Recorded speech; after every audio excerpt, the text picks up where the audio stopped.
The spark of defiance. The Galactic Empire had reigned supreme for millennia, its iron fist crushing civilizations under its vast dominion. Worlds crumbled, species bent the knee, and resistance was met with annihilation. The Empire, a coalition of the most powerful races in the galaxy, believed itself invincible. That was until they encountered humanity, a species they had never anticipated, and soon wished they never had. It began on the outer fringes of the galaxy, in a system so far removed from the Imperial core that its existence was little more than a footnote in their expansive archives. A small contingent of Imperial ships arrived to annex the Terran system, expecting to bring another insignificant race into the fold. Their protocols were clear: land, subjugate, and extract resources. Resistance was futile. The Imperial fleet, led by Admiral Strax, a battle-hardened veteran with victories numbering in the thousands, made contact with the first human colony on Mars. The orders were given: submit or be destroyed. The human response was unexpected, not in its content, but in its delivery. A single terse message came through the communication channels, broadcasted not just to the fleet, but across every Imperial frequency: "We do not negotiate." Admiral Strax laughed at the audacity. A lesser species, refusing the mighty Empire. It was almost amusing. But protocols were protocols. The fleet moved into formation, preparing to deploy their ground forces and commence orbital bombardment to soften up the human defenses. The Imperial command ship, Invincible, locked onto Mars, ready to initiate the first strike. And then, without warning, Invincible was gone. One moment it was there, a behemoth of a ship, bristling with weaponry, and the next, it was vaporized in a flash of light, leaving nothing but silence in its wake. Admiral Strax stared at the viewscreen in disbelief. His mind struggled to process what had just occurred. The Invincible was equipped with the most advanced shielding in the galaxy, impervious to any known weapon. Yet, it had been obliterated in an instant. Panic spread through the fleet. Ships scrambled, breaking formation, their crews rattled by the sudden and inexplicable loss of their flagship. Then the human voice came again, cold and resolute, echoing through the void. "We warned you." This was no ordinary species. Humanity had been observing the Empire for years, gathering intelligence, learning their tactics, and preparing for the inevitable. The Empire, in its arrogance, had overlooked this small, seemingly insignificant race. But humanity had something the Empire lacked: a will forged in the fires of countless wars, a determination that refused to be extinguished. As the Imperial fleet attempted to regroup, a second human attack struck. This time, it wasn't a single ship, but a coordinated assault from multiple directions. Human vessels, sleek and deadly, emerged from behind the moons of Mars, firing precision shots that tore through Imperial defenses as though they were made of paper. Each human ship was a marvel of engineering, designed not for subjugation, but for total destruction. Admiral Strax ordered a full retreat, but it was too late. The humans had anticipated this, cutting off every escape route. The Imperial fleet, once a symbol of unstoppable power, was being methodically dismantled. Ship after ship was annihilated with ruthless efficiency, until only a handful of vessels remained, their crews in a state of shock.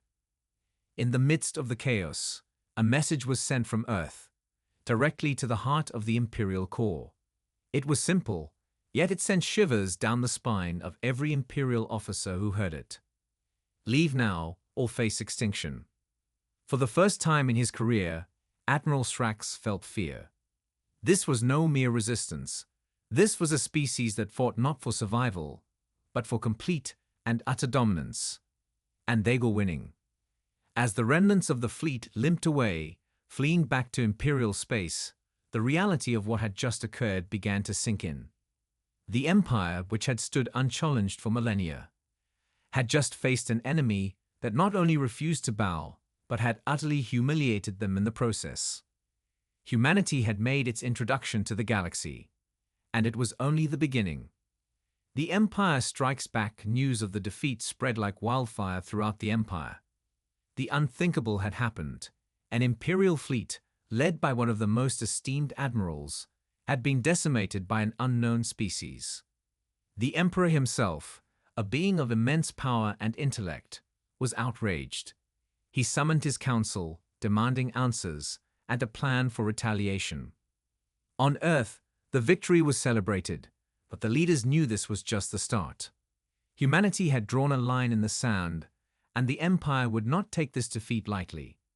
They would come back, stronger and more determined than ever to crush this upstart race.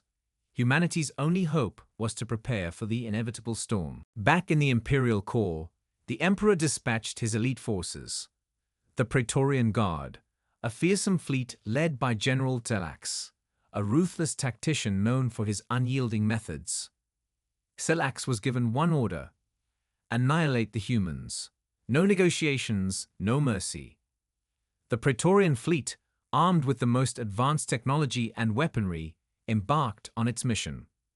The Empire believed that sheer overwhelming force would be enough to bring humanity to its knees. They were wrong. As the Praetorian fleet approached the Sol system, they encountered something unexpected. A vast network of defense satellites, mines, and automated drones, all meticulously placed to create a deadly kill zone. The humans had turned their entire system into a fortress. The Praetorian fleet was met with a barrage of firepower, the likes of which they had never seen. Ships were torn apart, their shields overloaded by the relentless assault. But General Selax was not one to be deterred. He ordered his ships to press on, to break through the human defenses no matter the cost. The battle was fierce, with losses mounting on both sides. The humans, however, fought with a ferocity that stunned even the hardened Imperial soldiers.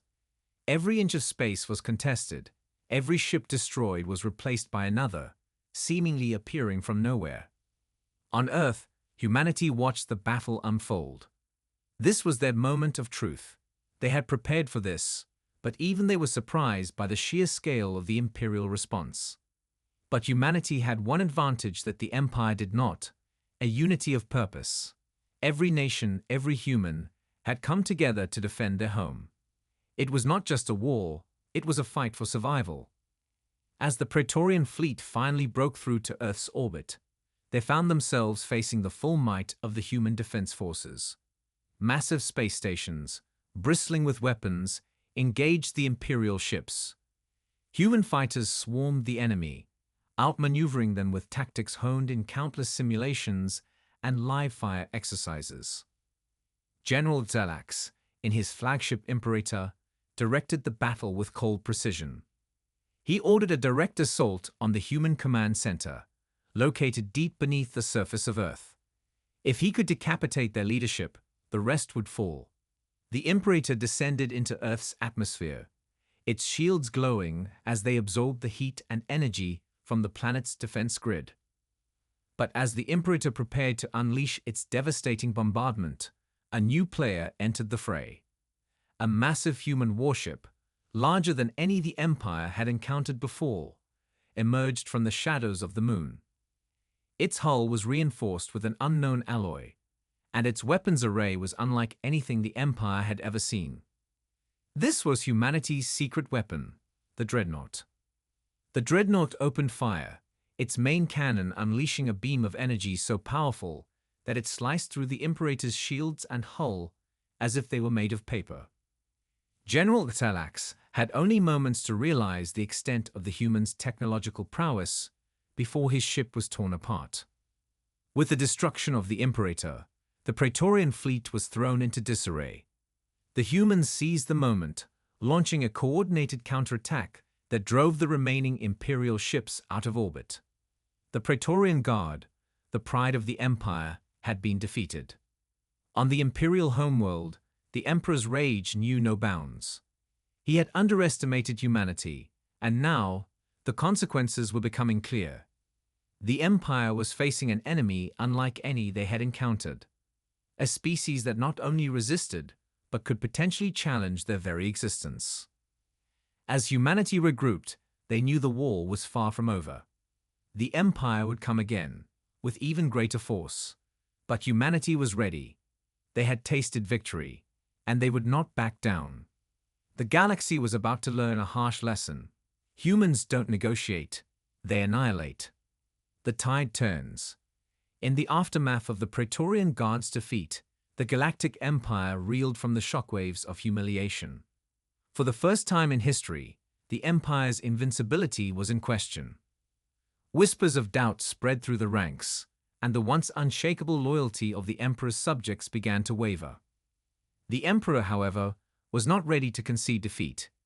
He knew that to maintain control over his vast dominion, he needed to crush the humans, not just militarily, but psychologically. The Emperor summoned his most trusted advisor, Grand Inquisitor Zalath. Zalath was a master of subterfuge and psychological warfare, a being whose mind was as sharp as any blade. The Emperor tasked him with a mission of utmost importance: find a way to break the human spirit from within. Zalath was given unrestricted authority and resources. He knew that brute force alone would not suffice. This required a more subtle approach. While the Empire licked its wounds, humanity prepared for the inevitable counterattack. The leaders of Earth convened in a secret underground bunker, hidden deep within the Antarctic ice. There they discussed their next steps. The human victory had bought them time, but they knew the Empire's retaliation would be swift and merciless. It was time for humanity to take the fight to the enemy. Through intelligence gathered during the previous battles, humanity had learned of a critical weakness in the Empire's vast infrastructure: their reliance on a centralized communication network, known as the Nexus. The Nexus was a massive, planet-sized supercomputer that managed all Imperial communications, logistics, and data across the galaxy. If humanity could disrupt the Nexus, they could cripple the Empire's ability to coordinate its forces, giving them a significant advantage. The plan was audacious and fraught with danger, but it was humanity's best shot at turning the tide. A small, elite team of human operatives, led by Commander Sarah Caldwell, was chosen for the mission. Caldwell was a seasoned veteran, a master tactician, and a leader who had earned the respect of her peers through countless battles. Her team consisted of the best and brightest: engineers, hackers, soldiers, each selected for their unique skills and unwavering dedication to the cause. The journey to the Nexus was perilous. The team had to navigate through Imperial-controlled space, avoiding detection by enemy patrols and automated defenses. Every step of the way, they were under constant threat, but Caldwell's leadership kept them focused. They knew the stakes, and there was no room for error. As the team approached the Nexus, they encountered a problem. The planet housing the Nexus was surrounded by a formidable defense grid, far more advanced than any they had encountered before. Direct assault was out of the question. Caldwell knew they needed a different approach. Using their ship's stealth systems, they landed on a nearby moon, undetected by the Imperial sensors. From there, they devised a plan to infiltrate the Nexus. Disguised as Imperial officers, Caldwell and her team managed to gain access to the Nexus. Inside, they marveled at the sheer scale of the operation. The Nexus was a technological marvel, a network of interconnected servers and processors that stretched across the entire planet. But amid the awe, they remained focused on their mission. Their objective was clear: plant a virus within the Nexus that would disrupt the Empire's communications and sow chaos within their ranks. As the team moved through the labyrinthine corridors of the Nexus, they encountered resistance. Imperial guards, alerted by a breach in security, engaged the humans in fierce combat. Caldwell's team fought with determination, using their superior tactics and knowledge of the terrain to their advantage. The battle was intense, with casualties on both sides, but the humans pressed on. Finally, they reached the core of the Nexus, a massive chamber filled with towering servers and data conduits. This was the heart of the Empire's power, the key to their control over the galaxy. Caldwell and her team worked quickly, uploading the virus into the system. Alarms blared as the Nexus's defenses detected the intrusion, but it was too late. The virus spread through the network like wildfire, corrupting data, disrupting communications, and causing widespread chaos. As the team prepared to exfiltrate, they were confronted by Grand Inquisitor Zelath. He had anticipated their move and had been waiting for them. Zelath was a formidable opponent, skilled in both combat and manipulation. He engaged Caldwell in a fierce duel, while the rest of the team attempted to hold off the Imperial reinforcements. The battle was intense, but Caldwell's determination and skill proved to be the deciding factor. She managed to defeat Zelath, but not without suffering grievous wounds. With the virus successfully planted and the Nexus in disarray, the team made their escape. They returned to Earth as heroes, but the victory was bittersweet. The cost had been high, and they knew the war was far from over. However, the success of the mission had given humanity a glimmer of hope. The Empire was vulnerable, and now, the galaxy knew it. Back in the Imperial core, the effects of the virus were felt immediately. Communication lines were severed, orders were lost, and entire fleets were left stranded, unable to receive instructions. The Emperor's control over his vast empire began to crumble. Panic and confusion spread through the ranks, and for the first time in millennia, the Empire's dominance was in question. But the Emperor was not ready to concede. He had one final card to play, a weapon so powerful that it could bring an end to the war in a single stroke. As he activated the weapon, he knew that this was his last chance to crush humanity and restore order to the galaxy. The stage was set for the final battle. The fate of the galaxy hung in the balance, and humanity's future was uncertain. But one thing was clear: no matter the outcome, humanity would not go down without a fight. The final stand. The Emperor's secret weapon, a colossal superweapon known as the Oblivion Engine, was the culmination of centuries of Imperial research and development. It was a doomsday device capable of annihilating entire star systems in a single devastating blast.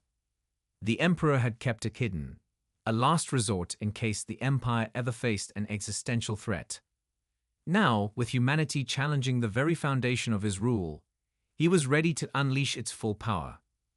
The Oblivion Engine was housed on a remote planet, deep within Imperial territory, protected by the most advanced defenses the Empire could muster.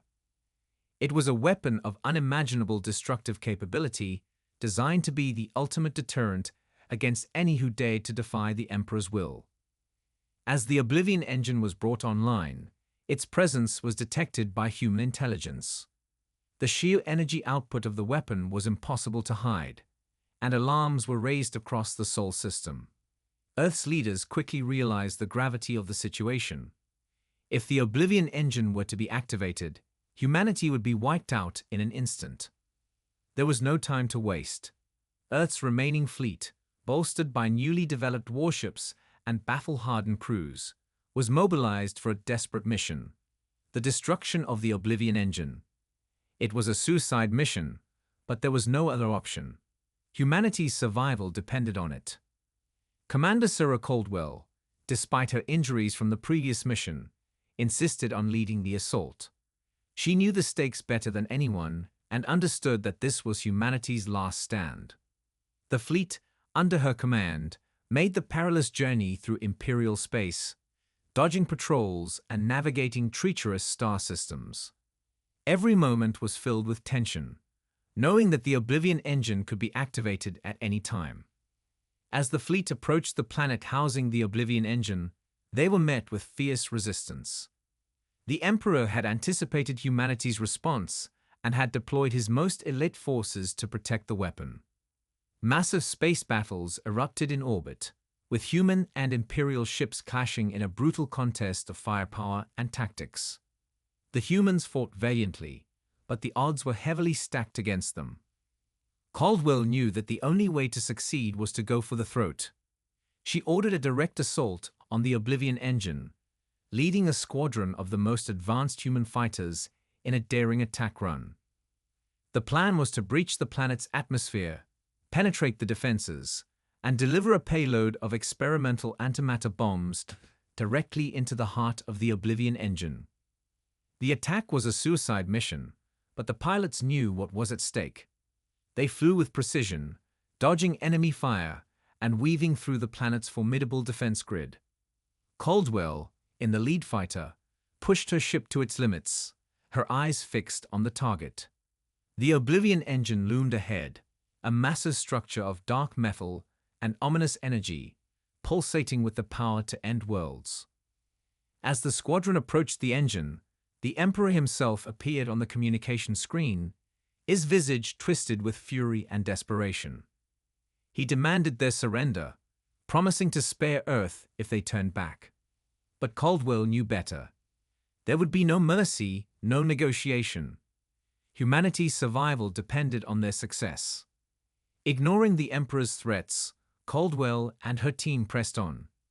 They breached the final layer of the defense grid and descended upon the Oblivion engine. The Emperor, realizing the inevitability of their attack, activated the weapon. The ground beneath the engine began to tremble as the weapon's core reached critical mass, preparing to unleash its devastating power. In those final moments, Caldwell and her squadron released their payloads, sending the antimatter bombs hurtling toward the engine's core. The explosions that followed were cataclysmic, tearing through the engine's structure and triggering a chain reaction. The Oblivion engine, designed to destroy entire star systems, was consumed by its own power. The resulting explosion was so massive that it tore the planet apart, sending shockwaves through space. Caldwell's squadron, caught in the blast, was destroyed, their sacrifice ensuring the destruction of the weapon that would have wiped out humanity. The remaining human fleet, witnessing the obliteration of the Oblivion engine, knew that they had won a decisive victory. The Emperor's last and greatest weapon was no more. The shockwave from the engine's destruction reached the Imperial core, shaking the very foundations of the Empire. The Emperor, now bereft of his ultimate weapon, was left powerless.